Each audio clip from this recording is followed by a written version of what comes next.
ఒక చెరువులో 2 కప్పలు ఉండేవి. వర్షాకాలంలో వర్షాలు పడుతుండడంతో చెరువులు నిండి కప్పలు హాయిగా ఆడుకుంటూ ఉండేవి. ఓ రోజు వర్షం పడుతుండగా 2 కప్పలు వర్షంలో ఆడుకుంటూ గెంతుతూ ఉంటాయి.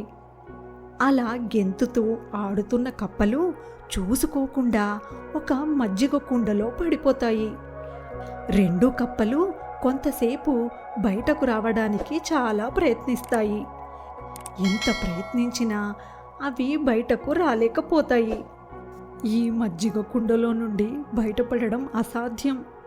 ఇంతసేపు ప్రయత్నించినా ఏ ఉపయోగమూ లేదు, ఇంకా ప్రయత్నించడమే వృధా అని అనుకున్న మొదటి కప్ప తన ప్రయత్నాన్ని ఆపేస్తుంది.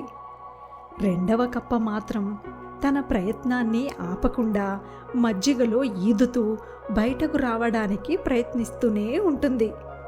కాసేపటికి కప్ప ఆపకుండా ఈదడం వల్ల మజ్జిగ నుండి వెన్న బయటకు వస్తుంది. వెన్న కుండ పైభాగంలో పేరుకుంటుంది. కప్ప మెల్లిగా కష్టపడి వెన్న మీదకు చేరుకొని అక్కడి నుండి కుండ బయటకు దూకుతుంది. అలా 2వ కప్ప తన ప్రయత్నాన్ని, బయటపడాలన్న ఆశను వదులుకోకుండా ప్రయత్నించడం వల్ల ప్రాణాలతో బయటపడుతుంది. మరి మొదటి కప్ప మాత్రం పెద్దగా ప్రయత్నించకుండానే ఆశ వదులుకొని ఈదడం ఆపడం వల్ల మజ్జిగ కుండలో మునిగి చనిపోతుంది.